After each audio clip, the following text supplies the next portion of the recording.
하나님의 말씀 보겠습니다. 마가복음 14장 12절부터 26절까지의 말씀입니다.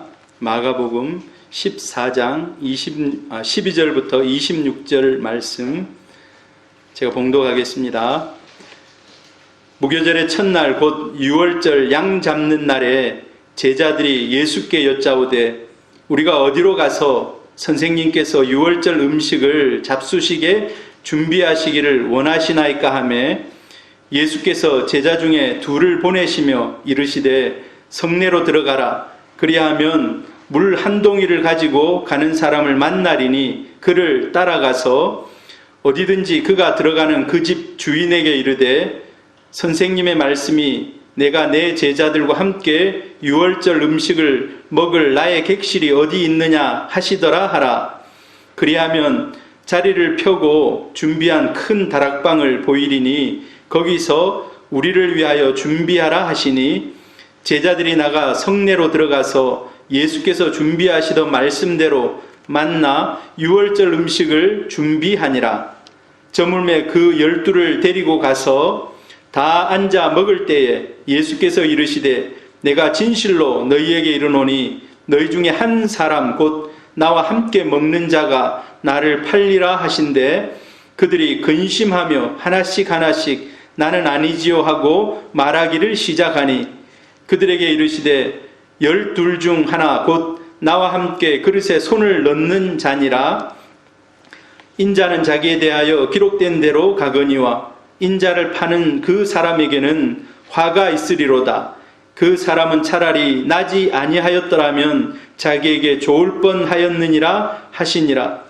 그들이 먹을 때에 예수께서 떡을 가지사 축복하시고 떼어 제자들에게 주시며 이르시되 받으라 이것은 내 몸이라 하시고 또 잔을 가지사 감사기도 하시고 그들에게 주시니 다 이를 마시매 이르시되 이것은 많은 사람을 위하여 흘리는 나의 피 곧 언약의 피니라.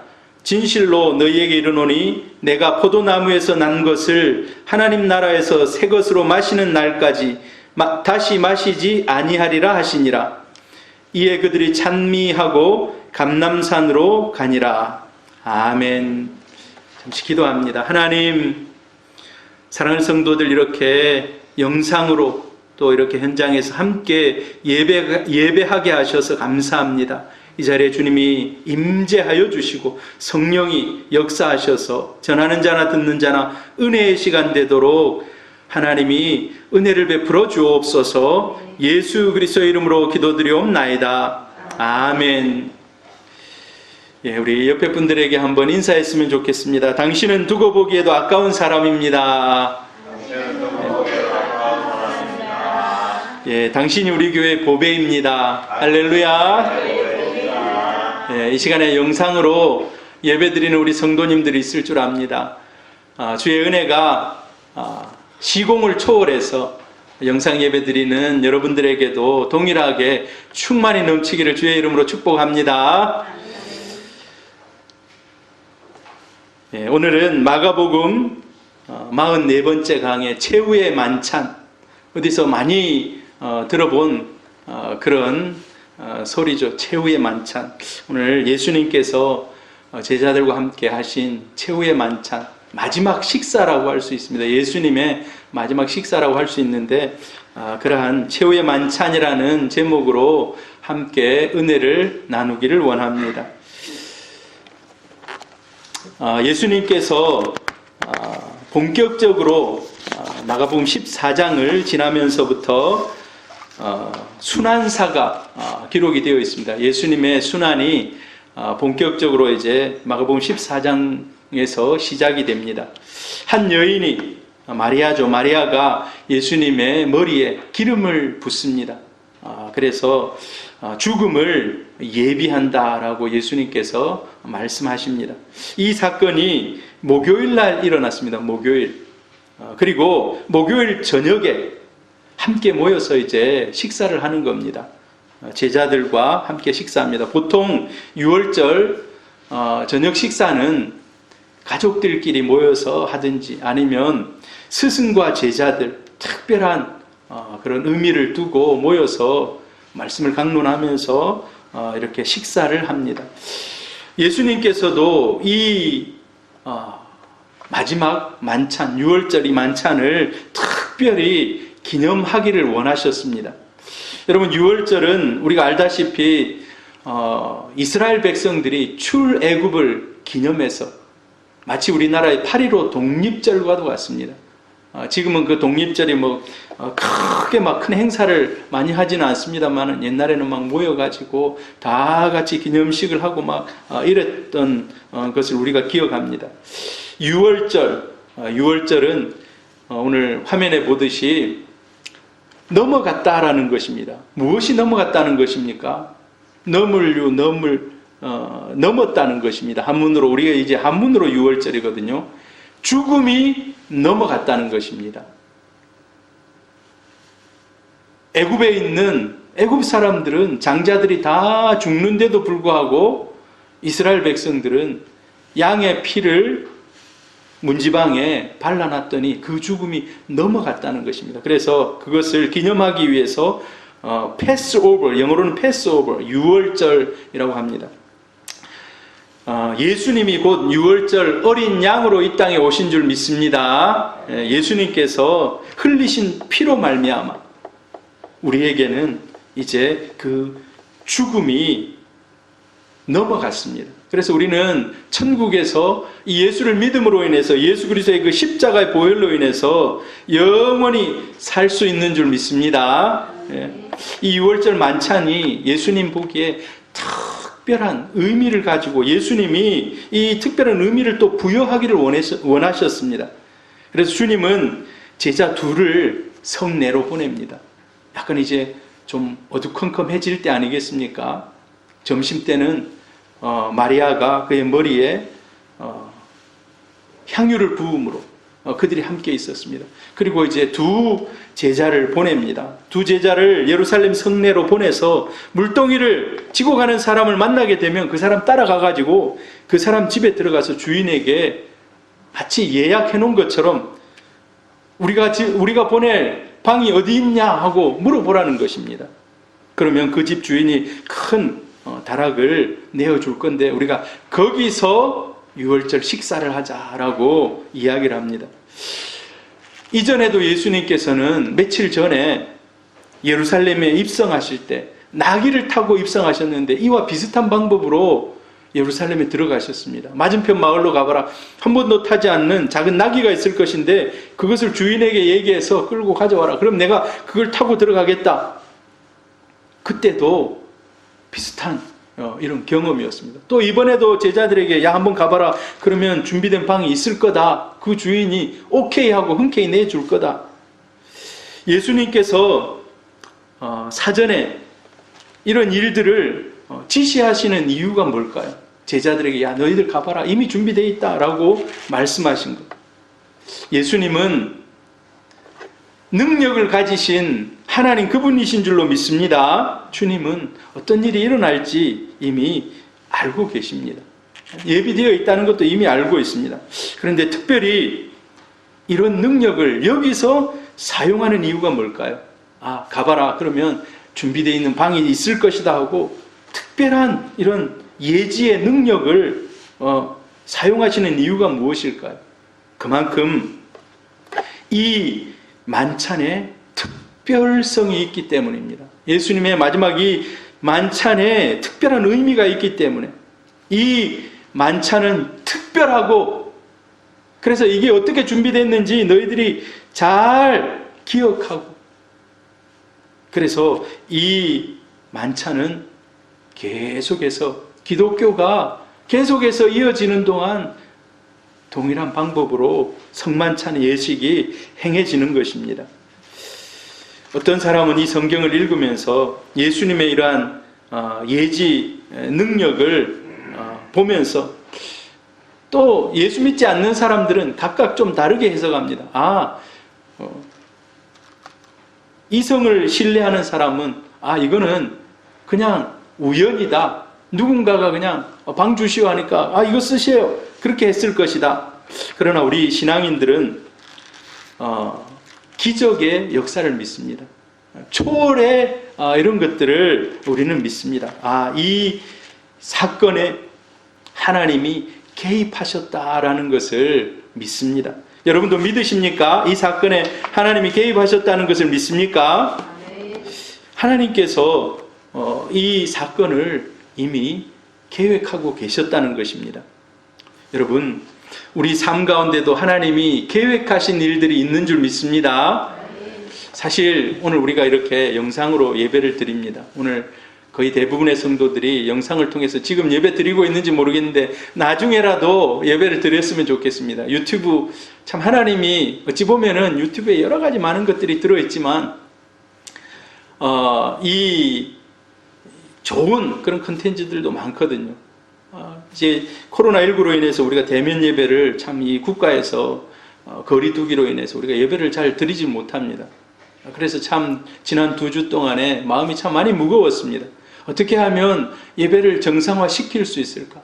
그런데 또 한 주간 더 연기됐다 그러고, 또 서울에서는 또 다음 주도 연기됐다 그러고, 참 마음이 이 목회자로서 많이 무거웠습니다.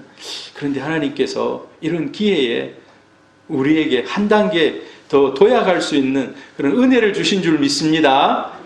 뜻하지 않게 영상 예배 드려야 되겠다, 우리가 이런 일이 아니었으면 생각을 못했을 겁니다. 그런데 뜻하지 않게 영상을 준비해서 이렇게 새소망교회가 영상을 송출할 수 있는 것, 하나님의 은혜인 줄 믿습니다. 어찌 보면 이런 어려운 가운데서도 하나님 우리에게 빛을 보여주시는 그런 좋은 예라고 할 수 있습니다. 어려운 가운데 우리 사랑하는 성도님들의 가정에도 이러한 은혜가 있기를 주의 이름으로 축복합니다. 만찬을 나눌 그 장소를 하나님이 특별히 기억하시고 또 섭리하시고 하나님이 그곳을 예비해 주셨습니다. 이 다락방을 우연히 드린 것 같지만 정말 이것은 하나님이 준비해 놓은 것입니다. 여러분, 이 6월절에 평소에 예루살렘 인구가 그 당시 학자들이 연구를 해보면 한 6만 명에서 7만 명 정도 되었다고 합니다. 그 예루살렘 인근에 사는 사람들이 6만 명, 7만 명. 근데 이 6월절 같은 이런 때가 되면은요, 우리 명절에 대이동을 하지 않습니까? 그렇듯이 이스라엘 백성들도 이동해 오는 거예요. 어디로 오는가? 예루살렘 향하여 갑니다. 그래서 어떤 때는 막 20만, 30만, 너무 많이 올 때는 막 40만, 50만까지 그냥 막 미어 터지는 겁니다. 예. 대만원이었다는 것입니다. 여러분, 다른 손님을 받아서 집이 큰 사람은 이때 큰 돈벌이가 되는 겁니다. 그 집을 크게 돈을 받고 빌려주는 겁니다. 지금도 그렇지 않습니까? 여름 한철에 펜션을 빌려줘서 장사하는 그런 사람들이 있지 않습니까? 그런데 예수님을 위해서 예비된 방, 그 방을 내어준 한 그 여인이 있었습니다. 이 주인이. 성경에 그 이름이 정확히 딱 나오지 않습니다. 준비해서 드린 그 이름을 드린 사람이 딱 나오지 않아요. 근데 많은 사람들이 이 예수님께서 최후의 만찬을 한 이곳이 어디인지 압니다. 바로 마가 요한의 어머니 마리아로 추측을 합니다. 사도행전 12장에 보면은 마가 요한, 그러니까 이제 마가의 다락방이라고 우리가 얘기를 하고 있어요. 마가의 다락방. 마가의 다락방 어머니가 마가 요한의 어머니가 마리아인데 이 마리아가 집을 그냥 내어준 겁니다. 그 집이 굉장히 컸던 것 같아요. 자, 여러분, 사도행전 12장 12절에 보면 마가라 하는 요한의 어머니 마리아의 집에 가니 여러 사람이 거기 모여 기도하고 있더라 라고 얘기하고 있어요. 이 마가의 다락방이 우리가 알다시피 최초의 예수님께서 성만찬을 하신 곳이고 그 이후에 최초의 예루살렘 교회가 됩니다. 하나님께서 그런 은혜를 허락하셨습니다.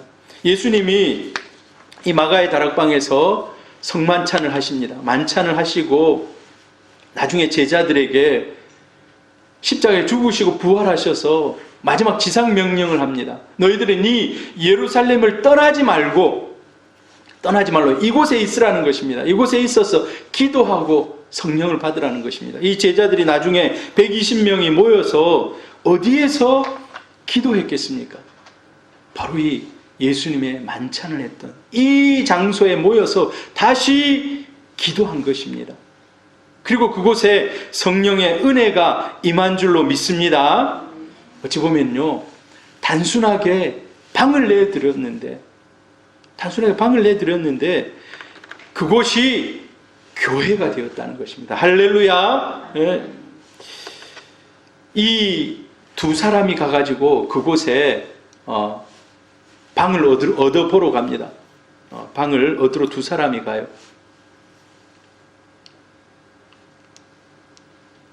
근데 그 사람의 이름이 기록이 되어 있지 않는데, 오늘 성경 누가복음 22장 8절에 보면은 예수께서 베드로와 요한을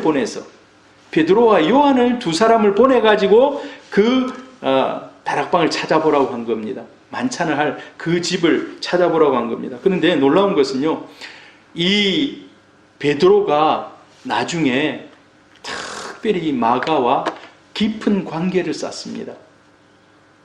거의 아버지와 아들, 지금 예수님과 베드로, 어떻게 보면 예수님의 수제자가 베드로 아닙니까? 베드로의 수제자가 누가 되는가? 바로 마가가 됩니다. 이 마가가 누굽니까? 바로 이 마가복음을 기록한 바로 이 마가입니다. 우리가 읽고 있는 이 마가복음을 기록한 사람이 바로 이 마리아의 아들, 이 집을 내어준 마리아의 아들 마가라는 것입니다. 여러분, 나의 객실이 어디 있느냐? 예수님께서 제자들에게 이렇게 얘기하라는 거예요. 14절에 보니까 내가 내 제자들과 함께 유월절 음식을 먹을 나의 객실이 어디 있느냐? 그냥 그 집에 가가지고, 마리아의 집에 가가지고 나의 객실이 어디 있느냐? 라고 이렇게 묻는 것입니다. 이 여인이 바로 주님 여기 있습니다, 이 방입니다 하고 내놨다는 것입니다. 여러분, 이 주님의 말씀 앞에 큰 다락방을 내드린 것은, 이것은 나의 것이 아니고 하나님의 은혜로 인한 선물입니다 라고 하는 그런 고백이라고 할 수가 있습니다. 그의 어머니가 드렸던 이 마가의 다락방, 그곳이 교회가 되고 성령의 임재하심이 그곳에 임하고, 또 자기 아들 마가가 이 마가복음을 기록하고 예수님의 12제자 안에는 들어오지 못하지만 그 다음 세대를 이어가는 큰 교회의 역사에 남는 큰 인물이 되었다는 것입니다. 여러분, 우리가 성경을 읽어보면 주님이 원하시면 주님이 쓰십시오라고 했던 많은 사람들이 있어요. 엘리사를 위해서 수넴 여인이 방을 그렇게 드립니다. 빌립보 교회, 바울이 빌립보에 가서 교회를 어디에다 잡을까라고 이렇게 살펴볼 때 그곳에서 옷감 장수, 옷감을 파는 그런 루디아라는 여인이 우리 집을 사용하십시오 하고 내놓습니다. 그곳이 유럽의 최초의 교회가 됩니다. 여러분, 3세기가 시작될 때까지 교회는 자유롭게 건물을 짓고 그렇지 못했어요. 이제 3세기가 지나서는 종교 자유가 어느 정도 선포되고 나서 교회당이 이렇게 지어집니다. 그러기 전까지는 다 자기 집을 내어서 그곳에서 예배를 드렸습니다. 여러분, 이것은 우리에게 많은 또 교훈을 줍니다. 하나님이 내가 쓰시고자 하실 때 우리가 준비되어 있다, 쓰임받는 그런 인물들이 되시기를, 신앙인이 되시기를 주의 이름으로 축복합니다. 네. 주님께 드릴 때 주님의 손에서 더 큰 역사들이 일어나는 줄 믿습니다. 우리 마음에도 주님을 위한 방이 준비되어 있기를 축복합니다. 그런데 오늘 제가 우리가 잘 아는 그림을 하나 띄워드리려고 그래요. 여러분, 이 그림이 무슨 그림인 것 같습니까? 레오나르도 다빈치의 최후의 만찬이라는 그 그런 그림입니다. 여러분 아마 익히 많이 보셨을 것입니다. 여러분 이 그림을 보면 어떤 생각이 드십니까? 야, 이제 이 그림을 띄워주세요.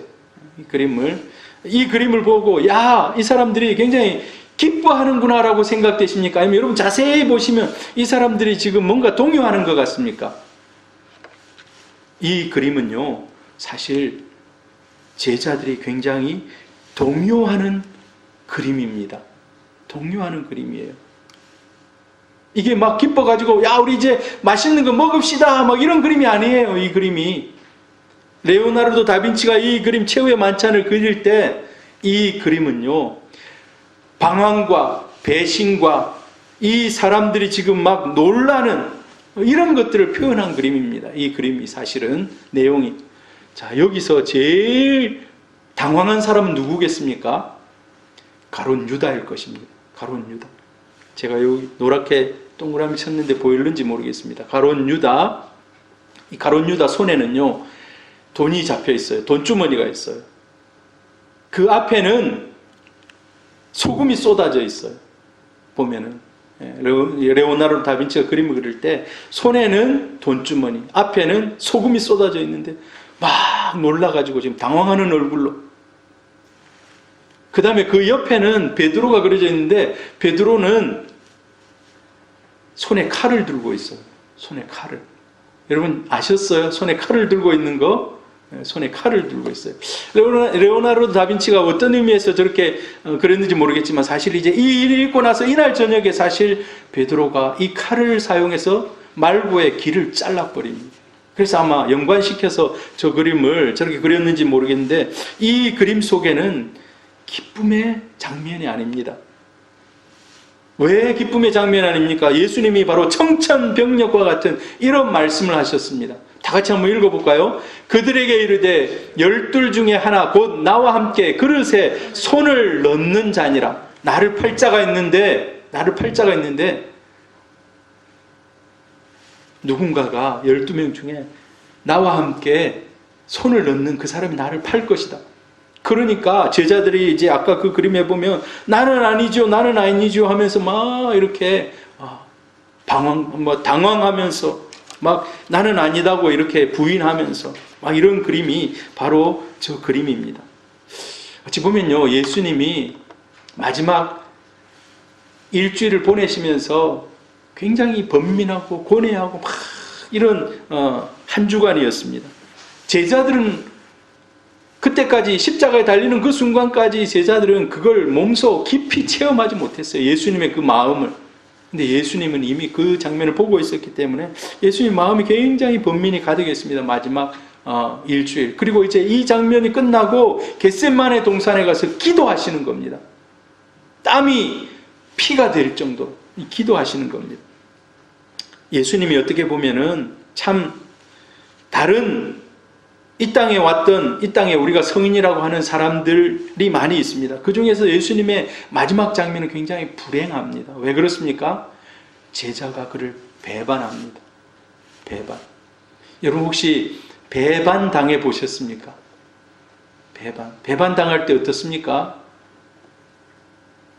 우라통이 터지지 않습니까? 우라통이. 정말 믿었던 그 사람으로부터 배반을 당할 때.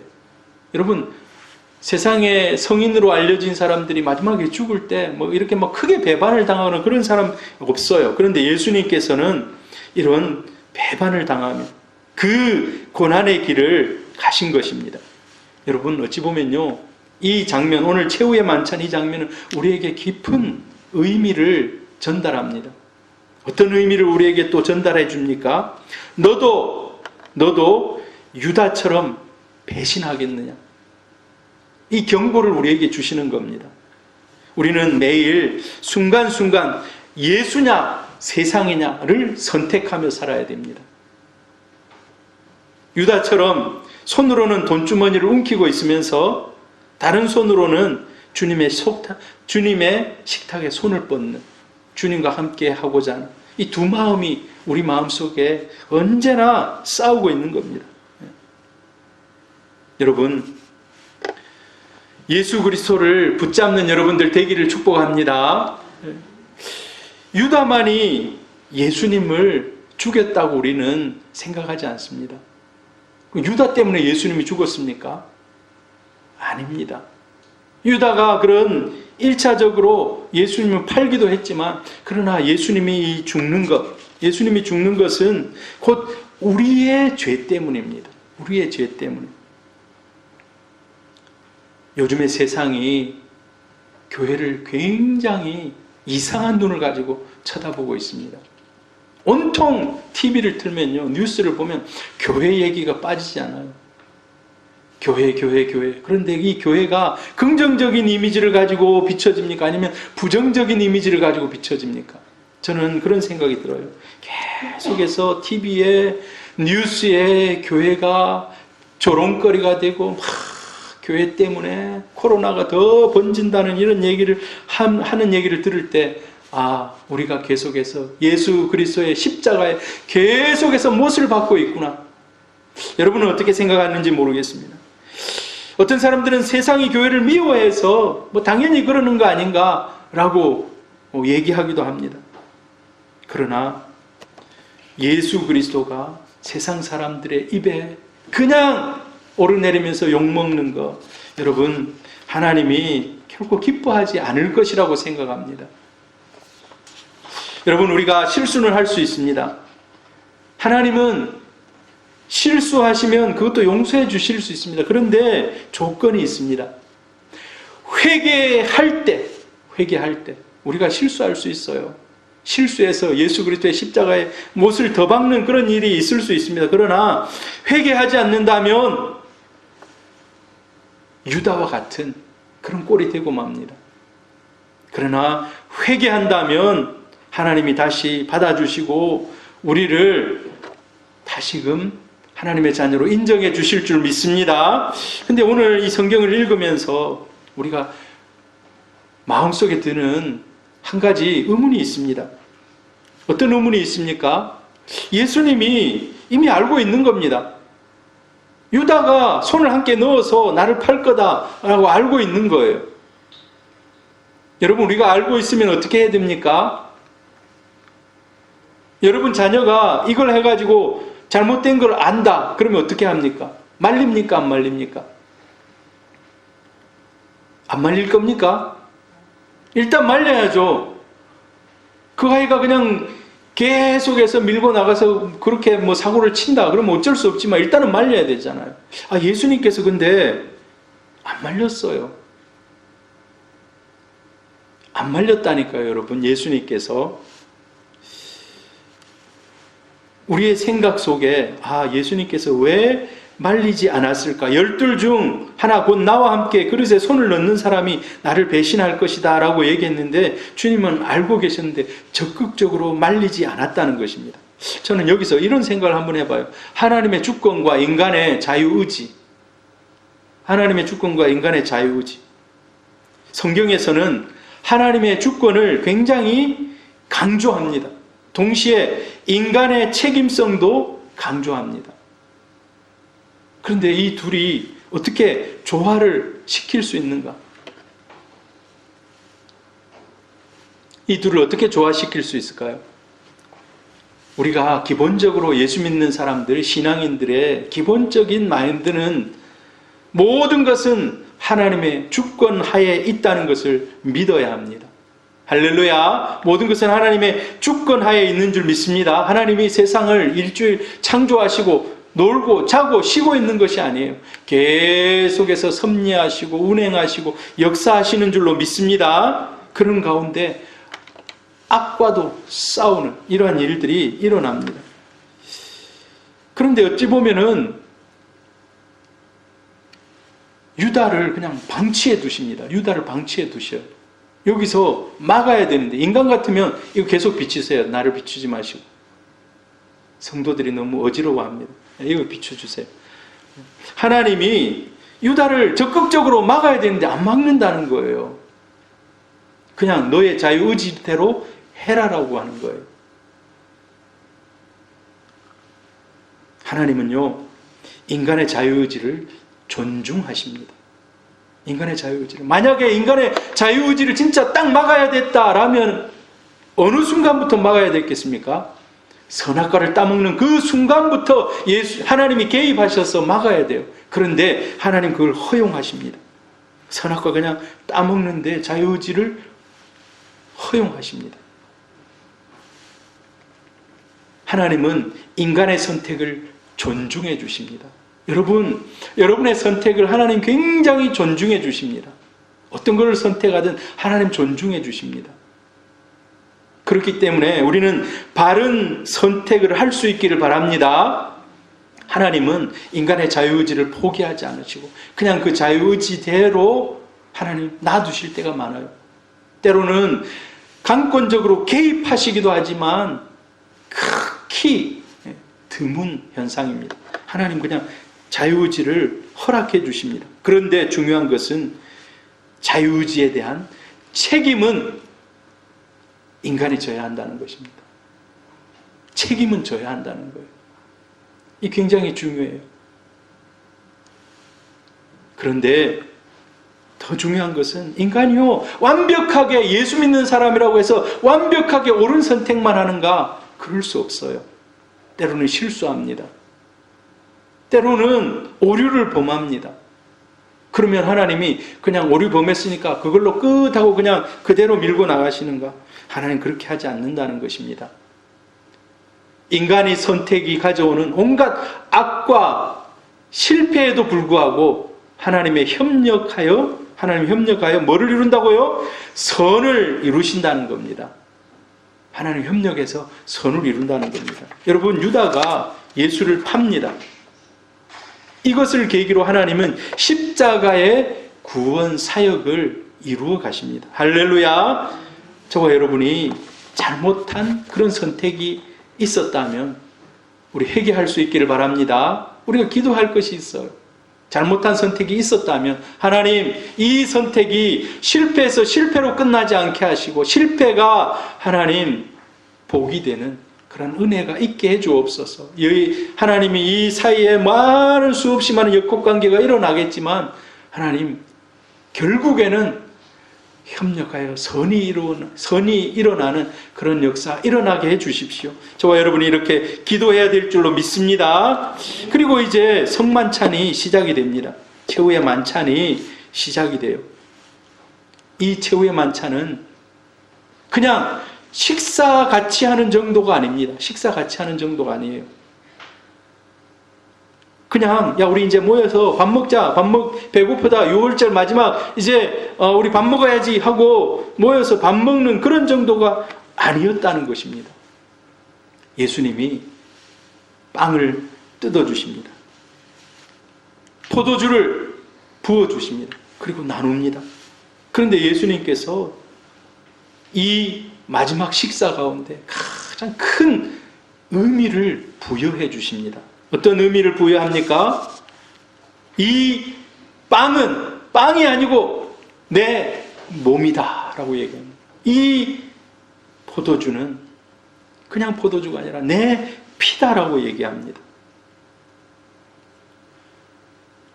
어찌 보면은 이 순간이 바로 성만찬이 제정되는 그런 시간이라고 할 수가 있습니다. 여러분, 우리도 한 달에 한 번씩 성찬식을 합니다. 원래 오늘 성찬식 하는 날입니다. 그런데 우리가 영상으로 예배드리고 하기 때문에 성찬식을 할 수가 없습니다. 코로나가 좀 잠잠해지고 우리가 함께 대면 예배 할 때 이렇게 성찬식을 하려고 합니다. 이 성찬식의 무게는요, 저와 여러분이 어느 정도의 성찬식의 무게를 몸으로 받아들이며 마음으로 받아들이는지 모르겠어요.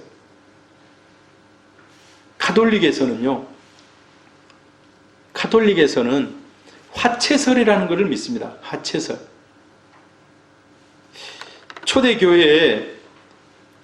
초대교회에서부터 시작해서 쭉 내려오면서 카톨릭은 화채설이라는 것을 믿는데 이것은 내 몸이다. 이것은 내 피다.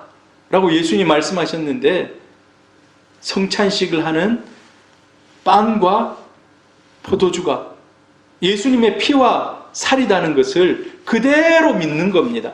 화채설. 그렇게 됐다는 겁니다. 거기에 지금 임했다는 겁니다. 똑같이. 사제가 성만찬을 하는 순간 이게 빵이고 이게 포도주인데 이게 실제로 예수의 피와 살로 변한다는 거예요. 먹는 순간에. 이걸 화채설이라고 합니다. 그러니까 여러분, 중세시대 때 가톨릭이 주는 가장 큰 뭐라 그럴까요? 징벌, 뭘 잘못하고 그러면, 죄를 짓거나 그러면 교회에서 벌을 내립니다. 근데 수찬정지라는 게 있어요. 수찬정지. 성찬식에 참석하지 못하는, 네가 죄를 지었는데, 네 마음속에 죄가 있는데 세상 사람들을 해를 끼쳤는데 네가 여기에 와가지고 예수님의 살과 피, 똑같은 살과 피를 먹을 수 없다는 거예요. 이게 화채설입니다. 그런데 종교개혁자들이 이건 그렇지 않다 하면서 다른 주장들이 일어났습니다. 어떤 주장들입니까? 루터가 종교개혁을 하면서 공제설이라는 것을 얘기해요. 공제설. 공제설은 뭔가? 성찬식을 하는 순간 그 빵과 포도주에 예수님께서 영적으로 임재하신다. 그 빵과 포도주에 예수님께서 영적으로 임재하신다. 그러니까 화채설은 그 살과 피가 똑같은 거다. 리얼. 요즘 리얼이라는 말을 쓰잖아요. 리얼. 똑같은 살과 피다라고 믿는 거고, 아니다. 거기에 영적으로 임재하신다는 거예요. 그런데 우리 켈빈이 장로교의 창시자 아닙니까? 우리 장로교라고 할 수 있어요. 켈빈은 어떤 주장을 했는가? 효력설이에요. 효력설. 우리가 이 성찬을 통해서 빵과 떡을 먹는 이 순간에 똑같은, 이게 살과 피가 되는 것이 아니고 그렇게 해야 되는 건 아니지만 먹는 순간에 성령께서 동일한 은혜를 그 사람에게 주신다는 겁니다. 제자들이 받았던 그 은혜, 이 은혜를 이 빵과 떡을 먹는, 잔을 마시는 이 사람에게 임한다는 거예요. 효력설. 그래서 우리 장로교는 지금 밑에 영적 임재설 요거를 믿습니다. 오늘 예수님께서 이 성찬식을 제정하면서, 여러분, 그래서 성찬은요 은혜의 방편입니다. 은혜의 방편. 성찬을 하는 순간 정말 그 은혜가 나에게 강같이 임하는, 여러분 세례를 받지 않으면 또 성찬에 참여할 수가 없잖아요. 세례 참여한 사람만이, 세례를 받은 사람만이 이 성찬을 참여합니다. 근데 세례를 받은 사람이 성찬에 참여할 때 정말 마음속에 이 성찬의 은혜가 흘러가고 예수님께서 제자들에게 행하셨던 그 깊은 감동과 떨림이 있는, 여러분, 그런 감동과 떨림이 일어나지 않는다면 우리 더 많이 회개하고 더 많이 주님을 바라보아야 될 줄로 믿습니다. 오늘 이 성찬에 예수님이 또 다른 의미를 부여하십니다. 어떤 의미를 부여하십니까? 이 성찬은요, 언약의 피라는 거예요. 언약의 피. 이르시되 이것은 많은 사람을 위하여 흘리는 나의 피, 곧 언약의 피니라 라고 얘기해요. 언약의 피. 여러분, 우리가 구약시대에는 이스라엘과 하나님의 백성들이 이렇게 계약을 맺었습니다. 그리고 제사를 드립니다. 그래서 우리는 제사 드림으로 하나님과 언약 맺은 하나님의 백성이지라고 거룩하게 구별합니다. 여러분, 우리가 성찬을 하면서 나는 하나님의 백성이다 라는 것을, 그 언약을 다시 기억한다는 것입니다. 성찬을 하면서 제가 그렇습니다. 하나님의 자녀입니다. 제가 하나님의 자녀입니다 라는 그 의식을 가지고 하나님을 새롭게 만나는 것입니다. 또한 성찬에 또 다른 의미가 있습니다. 오늘 25절에 보니까 내가 포도나무에서 난 것을 하나님 나라에서 새 것으로 마시는 날까지 다시 마시지 않겠다라고 얘기합니다. 그러니까 예수님이 이제 마지막 식사인 거예요. 마지막 마시는 거예요. 마지막 식사. 내가 이제 하늘나라에서, 하나님 나라에서 난 것으로 다시금 마시는 날까지 나는 이제 더 이상의 식사가 없다라는, 이것은 어찌 보면은요 메시아 잔치, 하나님께서 천국에서 있을 그 잔치에 대해서 우리에게 얘기해 주고 있습니다. 이와 비슷한 성경 구절이요, 이사야 25장 6절에 기록되어 있는 말씀입니다. 만군의 여호와께서 이 산에서 만민을 위하여 기름진 것과 오래 저장하였던 포도주로 연회를 베푸리니 곧 골수가 가득한 기름진 것과 오래 저장하였던 맑은 포도주로 하실 것이다 라고 주님이 재림하시는 날 천국에서 있을 잔치에 대해서 얘기하고 있습니다. 예수님께서 이 피는 언약의 피고 이 잔은 언약의 잔이다라고 얘기하십니다. 여기에 동참하는, 이 성찬에 동참하는 주의 백성들이 언젠가는 천국에서 있을 메시아 잔치에 참여할 것까지도 얘기하고 있음을 우리에게 말씀하고 있습니다. 여러분, 잔치는 즐겁고 풍요롭습니다. 예수님의 성만찬에 참여하는 우리 성도님들 항상 기쁨과 즐거움으로, 또 때로는 떨림과 감사함으로 이 성만찬에 참여해야 될 줄로 믿습니다. 오늘 예수님께서 이제 마지막, 어찌 보면 제자들의 입장에서는 떨림의 장소입니다. 예수님을 과연 누가 팔 것인가? 왜 예수님이 자꾸 이런 소리를 하시는가? 누군가 나를 판다고 하는데 예수님, 이 날이 계속 지나가면서 제자들도 막 가슴이 막 롤러코스터를 타는 겁니다. 롤러코스터를 타요. 사랑하는 성도 여러분, 어찌 보면은 저에게도 막 일주일이 막 롤러코스터를 타는 것 같아요. 예배를 드릴 수 있다는 얘기가 있는가 하면 못 드린다는 얘기가 있는가 하면 막 왔다 갔다 하고 있어요. 그러나 우리 부산시에서 50인 이하는 예배 드릴 수 있다. 부산시에서 더 이상 교회로 인해서 감염이 지금 일어나지 않고 있거든요. 그래서 부산시장 대행이 그러면 7일부터 예배 드릴 수 있게 해주겠다라고 발표를 했어요. 할렐루야.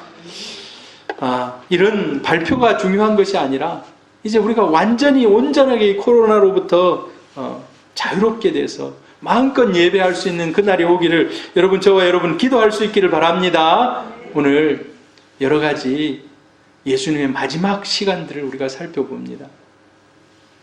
다락방을 준비해서 그 다락방을 드렸던 마리아처럼 저와 여러분도 주님을 위해서 주님이 원하실 때 드릴 수 있는 성도님들 될 수 있기를 바랍니다. 반면에 배반했던 유다를 보면서 우리에게 경고합니다. 너희도 세상 가운데 물질과 하나님을 겸하여 섬길 수 없다 라고 우리에게 경고합니다.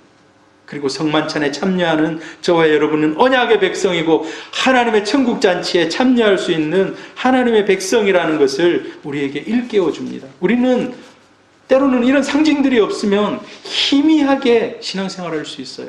그러나 이런 상징들을 예수님께서 성만찬을 제정해 주심으로 확실하게 이 참여하는 사람에게 그런 언약에 참여할 수 있다는 믿음으로 바라볼 수 있는 그런 확신을 주시는 줄로 믿습니다. 한번 이 시간 우리 기도합시다. 기도할 때 하나님, 저에게도 주님이 원하실 때 하나님께 드릴 마음의 반, 하나님 원하실 때 드릴 수 있는, 기꺼이 드릴 수 있는, 하나님은 우리에게 빼앗아가는 것이 아닙니다. 결국 그것으로 인해서 마가라는 걸출한 인물이 나오고 마가의 다락방이 최초의 교회가 되고, 그런 하나님 나의 삶 가운데 은혜 주셔서 하나님의 백성으로 살아갈 때 나눔을 실천하는 그런 삶 살 수 있도록 도와주시고, 오늘 유다의 교훈을 통해서 하나님, 내가 하나님만 붙잡습니다. 세상 붙잡지 않겠습니다. 하나님 붙잡고 나가겠습니다. 그리고 성찬의 은혜에 참여할 때 하나님, 우리에게 더 깊은 하나님의 폭포수 같은 은혜가 임하게 해 주옵소서. 이 시간 한번 우리 기도하겠습니다. 반주해 주시고요.